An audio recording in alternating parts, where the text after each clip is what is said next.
আসসালামু আলাইকুম বন্ধুরা, আশা করি সকলে ভালো আছেন, সুস্থ আছেন, যে যেখানে আছেন নিরাপদে আছেন। আলহামদুলিল্লাহ আমরা অনেকটা ভালোই আছি। দেখেন এই মুহূর্তে কিন্তু আমাদের ইনায়া খুবই খুশি, উনি লুকি বোয়া খেলতেছে, আপনাদের সাথে খেলতে চায়, তাই একটু ক্যামেরা বন্দি করলাম। আশা করছি আপনাদের অবশ্যই ভালো লাগবে, একটু সময় নিয়ে আমাদের পুরো ভিডিওটি দেখবেন। আর গ্রামীণ প্রকৃতি এবং গ্রামীণ মনোরম দৃশ্যের সাথে সাথে ইনায়ার দুষ্টু মিষ্টি মুহূর্তগুলো যদি আপনারা দেখতে চান, গ্রামীণ রান্নাবান্না যদি আপনারা অবশ্যই দেখতে চান, তাহলে অবশ্যই আমাদের চ্যানেলটি সাবস্ক্রাইব করে রাখতে পারেন। পরবর্তীতে খুব তাড়াতাড়ি আমাদের ভিডিওটি পেয়ে যাবেন। এদিক দিয়ে দেখেন উনি কি করতেছে, একটা বিস্কিট নিয়েছে হাতে নিয়ে, এটা ভাঙতেছে, গুঁড়া করতেছে, একদম নাজেহাল করতেছে এই জায়গাটারে। ইনায়া, তুমি কি খাইতেছ?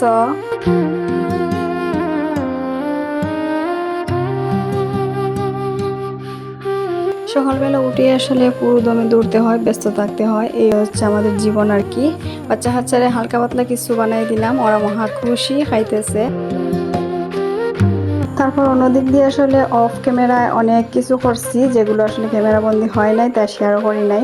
আজকে টোটালি অন্য কিছু শেয়ার করবো না, জাস্ট একটা রান্নাই শেয়ার করে নেই। আর মহারানীকে আমি অনেক ঘুম পাড়ানোর চেষ্টা করতেছি, প্রায় 1 ঘন্টা 1.5 ঘন্টা সময় লাগে ঘুম পাড়ানোর লাগে। এদিক দিয়ে কিন্তু ভাতও বসাই দিয়েছি অলরেডি কারেন্টের চুলায়। এর একটু আগে দুপুরের রান্নার জন্য আলু সিদ্ধ দিয়ে রাখছি।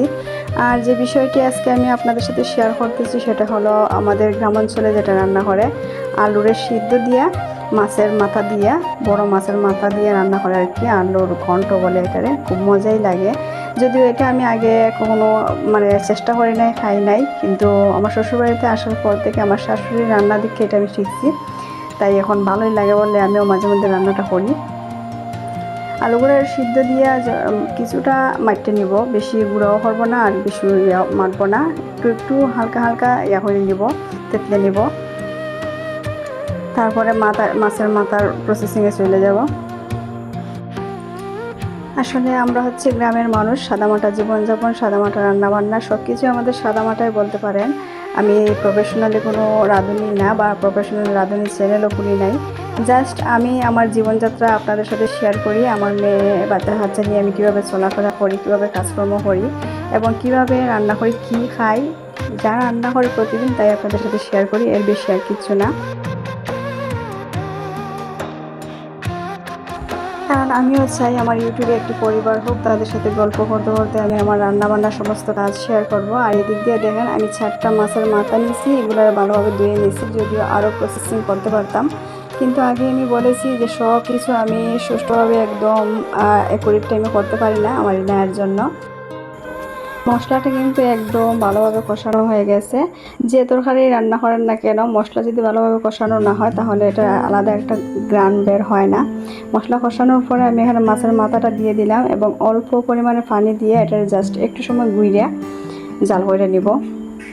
দিক দিয়ে এটার একটু কষানোর মধ্যে বসাই দিলাম। আর অন্য দিক দিয়ে চলুন দেখি যে ইনায়াবুল কি করতেছে। উনি তাই তাই তাই ছড়া বলতেছে। নতুন করে যে কোনো কিছুই বাচ্চারা শিখুক না কেন, এটাই সারাদিন জপতে থাকে এবং বলতে থাকে, ওনারও এটার ছাড়া বিকল্প নাই।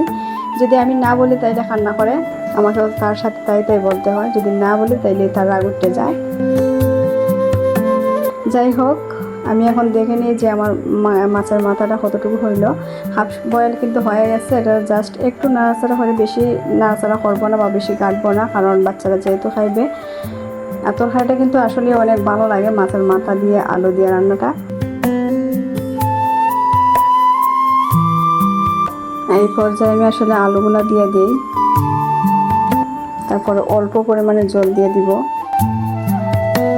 আসলে ইউটিউব প্ল্যাটফর্মে যারা কাজ করতে আসে তারা কেউই আসলে শখের বসে আসে না, যে আমার শখ হইলো আমি ভিডিও দেব এবং ভিডিও চালিয়ে যাব, কিন্তু এটা আসলে সত্য না। বাস্তব হচ্ছে যে ইউটিউবে যারাই কাজ করতে আসে বা যারাই কাজ করে তারা সবাই আসলে টাকা ইনকামের উদ্দেশ্যে আসে এবং নিজেকে প্রতিষ্ঠিত করার উদ্দেশ্যে আসে।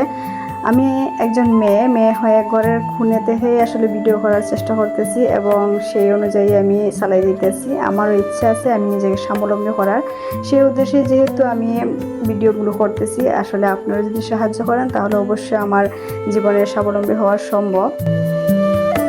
আমার তরকারিটা কিন্তু অলরেডি হয়ে যাচ্ছে, টকবক টকবক করে ফুটতেছে। তাই আমি চটজলদি আমার বাগানে চলে গেলাম, সেখান থেকে কিছু বিলিতি ধনিয়া পাতা তুলে আনবো। কয়েকটা দিলে আসলে এত সুন্দর গ্রান হয়, যা বাজারের এখনকার যে বাকরের পাতা বা ধনিয়া পাতা আছে এগুলো দিলে হয় না, এটা কয়েকটা দিলে হয়ে যায়।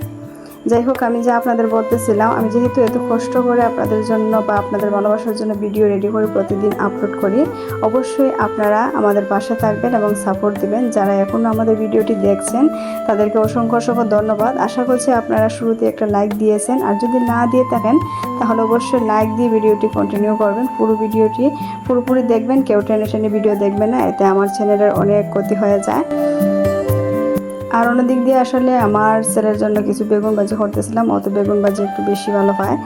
সাদা বেগুনগুলো আমি ফাটছিলাম, তো সেগুলোর ভাজি করছি। আমাদের গ্রাম্য জীবন যদি আপনাদের পছন্দ হবে, ভালো লাগে, গ্রামের মনোরম দৃশ্যগুলো সব কিছুই অনেক ভালো লাগে। যদি আপনাদেরও ভালো লাগে তাহলে অবশ্যই আমাদের চ্যানেলটি সাবস্ক্রাইব করে রাখতে পারেন। একটা সত্য কি জানেন, আগে আসলে আমি জানতামই না, যখন বাবার বাড়িতে ছিলাম, বাবার বাড়িতে থাকতাম, ছোটো ছিলাম, তখন থেকে আসলে আমি কোনো কাজ করতে হয় নাই। বড় বোন ছিল, বড় বোনই সব কিছু সামলাইতো, আর আমাকে কিছু করতে দেয় নাই, যে কারণে আমি পরবর্তীতে জানতামই না যে একটা ডিম ভাজি কীভাবে করে। রান্না তো দূরের কথা, বাকি মশলা দেওয়া তো আমি জানতামই না, ডিম ভাজিটা পর্যন্ত আমি জানতাম না। আমার মনে হয় এমন অনেক মেয়ে আছে তারাও আমার মতো আসলে রান্না জানতো না আগে। মানে পেঁয়াজ দেওয়া এখন আমি ছুঁড়ে দিলাম, ইজিলি ছুঁড়ে দিলাম, মানে তেলের মধ্যে ছেড়ে দিলাম, কিন্তু আগে আমি এটা পারতাম না। আর এদিক দিয়ে দেখেন, যখন বাইর হইলাম একটু সময় বাতাস বইতেছে দক্ষিণে, হাওয়ার মধ্যে একটু হাওয়া খাইতে এলাম, কিন্তু আমার হাঁস তো আমার দেখতে ফেলাইছে, শ্বশুর হইলে একদম চলে যেতেছে আমার কাছে। আমার জাস্ট দেখলেই হয়েছে ওনারা চলে আসে। একটা মেয়ে বিয়ের পর আসলে সব কিছুই আস্তে আস্তে নিজেই শিখে নেয়। কীভাবে যে শিখে আমি নিজেও জানি না, তবে শিখে নেয়। যদিও প্রথম অবস্থায় আমি অনেক ভয় পেতাম বা অনেক কিছু করতে পারতাম না, যে কারণে আমি অনেক ভুগছি। যাই হোক, এখন বাচ্চা কাচ্চা এবং নিজের জন্য, নিজের সংসারের জন্য কিছু হলেও করতে পারি, রান্না করতে পারি, যতটুকু করি আলহামদুলিল্লাহ ভালো হয়, মোটামুটি ভালোই হয়। আর আপনাদের সাথে গল্প করতে করতে আসলে রাত হয়ে গেল। আমার জানালার দক্ষিণে হাওয়া বইতেছে এবং সুন্দর একটা ছাদ দেখা যেতেছে, মাশাআল্লাহ। সেই ভিউটা আমি আপনাদের সাথে শেয়ার করলাম। আর সন্ধ্যার সময় আসলে এই নায়া এই টুপিটা পাইছে, কারণ মাহেরের বাবা এই আরবি ফরাত বসাইছিল, আর টুপি নিয়ে বসছে, তো মহারানী সেটা দেখতে ফেলাইছে, দেখার পরে তো নিয়ে নিছে। এখন আর আনার কোনো সুযোগ নাই, চান্স নাই, এটা কোনোভাবে আর আনা যাব না। ইনার বাবা এদিক দিয়ে এডিটিং করতেছে। তো যাই হোক, গল্পটা আসলে অনেক লম্বাই হয়ে গেল। আপনাদের সাথে গল্প করতে করতে আমার কুচুগুড়ির সঙ্গে মিষ্টি মুহূর্ত আপনাদের সাথে শেয়ার করে সময়টা কাটিয়ে দিলাম। অবশ্যই আমাদের জন্য দোয়া করবেন সবাই। দেখা হবে অবশ্যই আগামী ব্লগে। আজকের জন্য এখানে শেষ করে দেই। সে পর্যন্ত আপনারা অবশ্যই ভালো থাকবেন, সুস্থ থাকবেন। আল্লাহ হাফেজ।